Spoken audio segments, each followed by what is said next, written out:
Ano ang awit ng paghingi ng tawad? Pag-usapan po natin 'yan sa devotion natin na ito.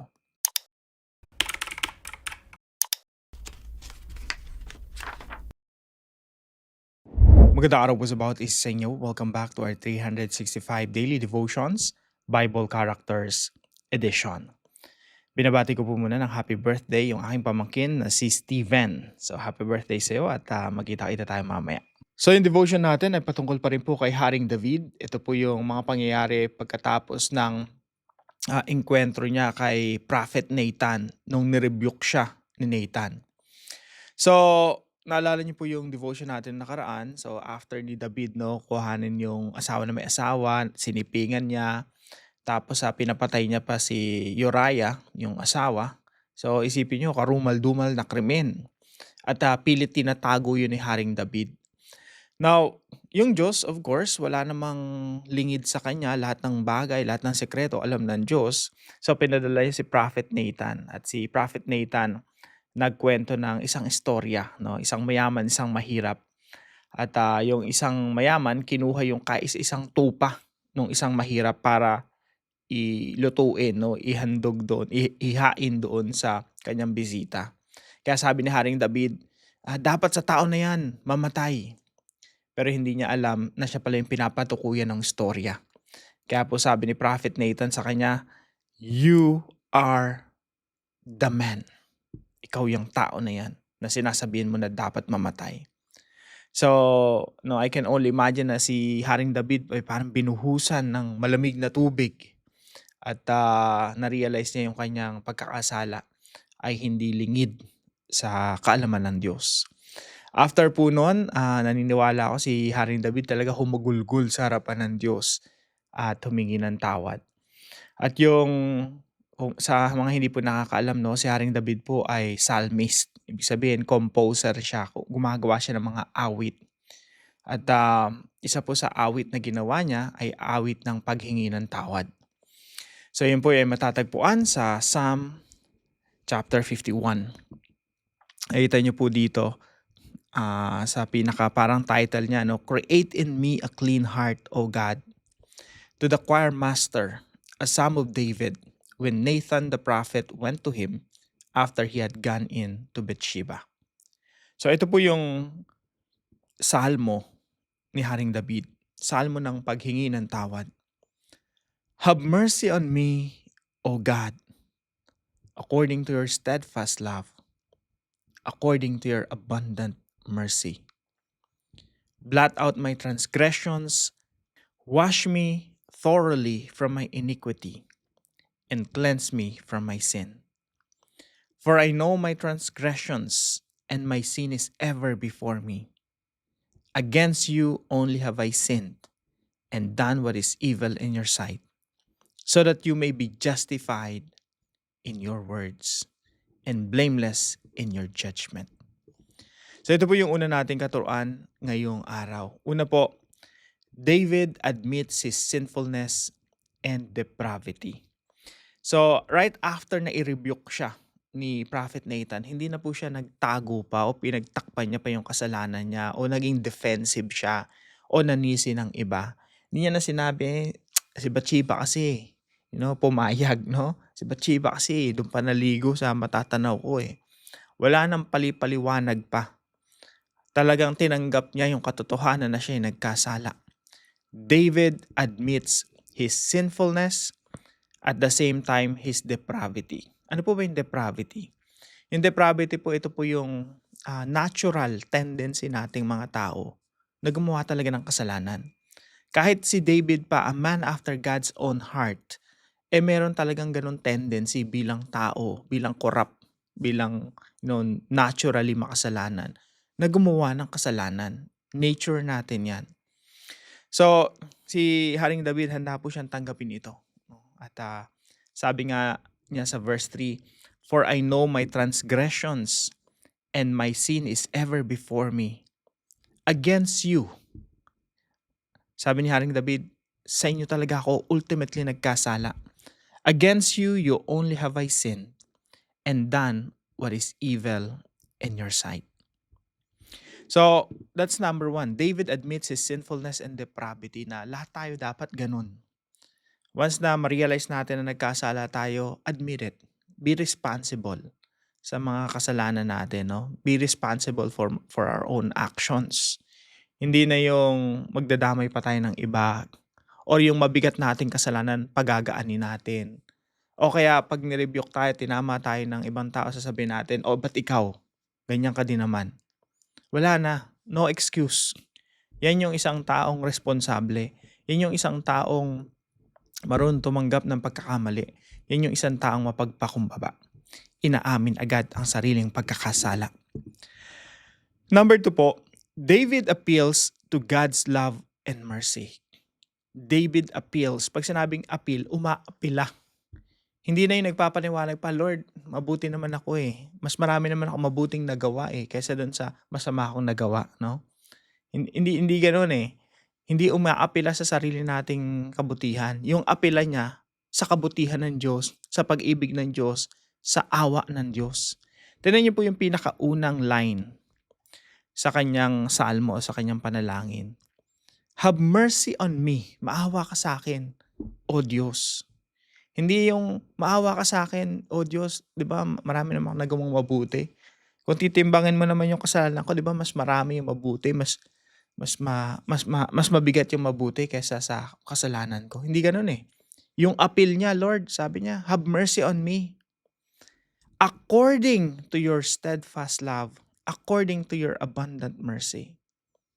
Not because I'm good, but because you are loving and you are merciful.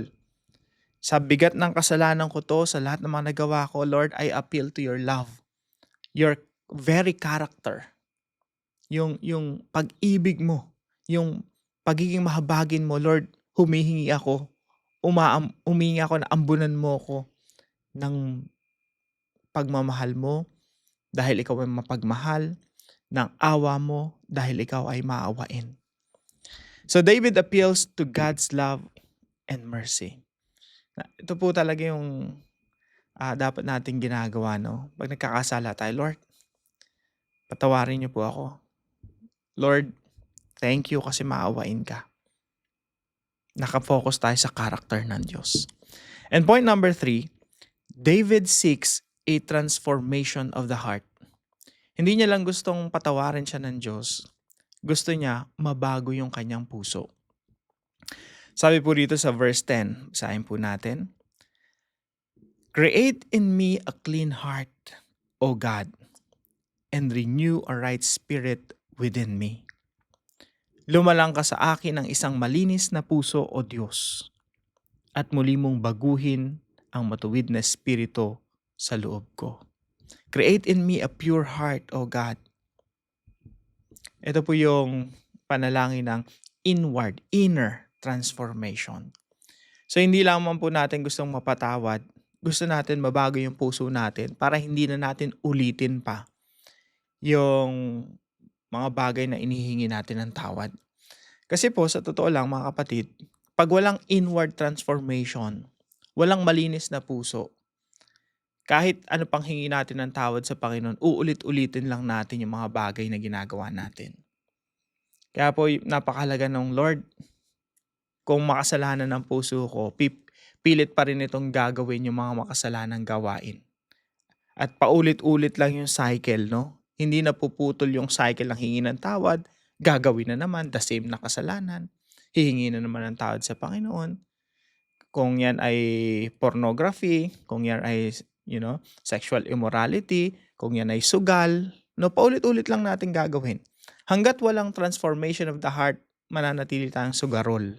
Magiging tayong addict. Mananatili tayong addict sa porn or addict sa kung ano mga bisyo, no? Pag-iinom o paninigarilyo o kung ano mang kinakaadikan natin. Hanggat walang transformation of the heart, the cycle goes on and on and on. Kaya po sabi ni Haring David, create in me a clean heart, O God, and renew a spirit within me. Diyan lang magkakaroon ng breakthrough kapag nagkaroon tayo ng transformation of the heart. Now, paano po natin to isasabuhay mga kapatid? Tatlong bagay po ang hingin natin sa Panginoon. Number 1, ask for a clean heart and inward transformation. Hingin natin sa Diyos yung malinis na puso. Kasi sa totoo lang, marumi talaga yung puso natin. Actually, dito lang talaga sa Christianity, no? Sa Biblia lang talaga yung magtuturo sa atin at pagpapamukha sa atin na you're not a good person. I am not a good person. And that's a good thing. Mabuti na ipinapamukha sa atin ng Biblia yung katotohanan na hindi tayo mabuting tao. Dahil doon, naunawaan natin na kailangan natin ng tagapagligtas. Kailangan natin si Kristo. Kasi kung mabuti ang tingin mo sa sarili mo, you don't need Jesus. Sabi nga ng Panginoong Jesucristo, sinong nangangailangang, yung healthy, hindi nangangailangan ng doktor. At si Jesus yung dakila nating manggagamot. We don't need Him if we think we are healthy. But if we think that we are sick, we need Jesus. So, ganun din po sa ating mga puso, no? Pag na-acknowledge natin, nakita natin na, Lord, marumi talaga yung puso ko. I need you. Please, give me a clean heart and inward transformation. Pangalawa po, ask for forgiveness based on God's character. Humingi tayo ng kapatawaran ng kapatawaran ng Diyos base sa kanyang habag, base sa kanyang pag-ibig. Marami po mga tao pinagtatakpan ang kanilang mga kasalanan sa pamamagitan ng mabubuting gawa, sa pamamagitan ng pagdodonate sa church, sa pamamagitan ng pagpapatayo ng mga church buildings, sa pamamagitan ng pagpe-finance sa mga piyesta at kung ano mga gawain para pabigatin yung kanilang mabubuting gawa at pagaanin yung kanilang masasamang gawa. Pero hindi po ganun, mga kapatid. When we ask for forgiveness, we don't appeal to our good works. We appeal to God's mercy. Lord, I come before you, makasalanan, but you are merciful. Thank you because you are merciful. Thank you because you are loving. Salamat, Panginoon, dahil lagi kang nagbibigay ng kaawaan, kahabagan, at lagi mong pinaparana sa akin ang iyong pag-ibig kahit na ako pa'y nagkakasala. Ask for forgiveness based on God's character. Kagaya ng sinabi na David, have mercy on me, O God, according to your steadfast love, according to your abundant mercy. Pangatlo po, ask for the restoration of the joy of salvation. Yan po ay makikita natin sa verse 12. Sabi po ni Haring David, restore to me the joy of your salvation and uphold me with a willing spirit. Ano po bang ibig sabihin ng restore to me the joy of your salvation? Ang equivalent po niyan sa panahon natin ngayon, ito yung Kristiyano ka na. Alam mo, nasa piling ka ng Diyos. Alam mo na kay Kristo ka. Alam mo, ligtas ka. Pero dahil nakagawa ka ng kasalanan, nawawala sa iyo yung joy. Yung joy of salvation. Nawawala sa iyo yung joy of your relationship with God. Ito yung Kristiyano ka na, pero dahil meron kang nagagawang mga pagkakamali, may nagagawa kang mga kasalanan laban sa Diyos, hindi ka nagiging masaya. And you want God to restore that joy. So, ganun din po sa ating lahat na nakikinig. Every time na magkakasala tayo, bagamat Kristiyano tayo, kasi yung kasalanan, yung paggawa ng kasalanan, inconsistent yan sa ating pananampalataya sa Panginoong Jesucristo. So talagang magko-contradict yan. Pag may contradiction sa ating puso, we're not gonna be happy. Hindi tayo matutuwa. At gusto natin ma-restore yung joy na yon. So ask for the restoration of the joy of salvation. Para po sa ating discussion, why do we have to appeal to God's love and mercy instead of our own goodness? Bakit pag tayo nananalangin, humihingi, umaapila tayo sa kabutihan ng Diyos, pag-ibig ng Diyos at kanyang awa? Para po sa ating dive deeper, sagutin po natin yung tanong na how to pray through the Psalms. Paano ba manalangin sa pamamagitan ng mga salmo? Let's pray. Lord God, I come before you humbly, asking for a clean heart and a renewed spirit within me. Cleanse me from all my sins and transform me from the inside out. I do not rely on my own goodness, but on your steadfast love and abundant mercy. Forgive me according to your character, not my merit. Restore to me the joy of your salvation and uphold me with a willing spirit. Help me to walk in obedience and live a life that honors you. May my heart delight in your presence daily. In Jesus' name, Amen and Amen. Kung kayo po ay may natutunan sa devotion natin na ito, ipalam niyo lang po sa comment section right below this video. And please don't forget to share this devotion to your family and friends. Pagpalain ka ng ating Panginoon. See you po tomorrow 5 a.m. dito po sa ating Daily Devotions.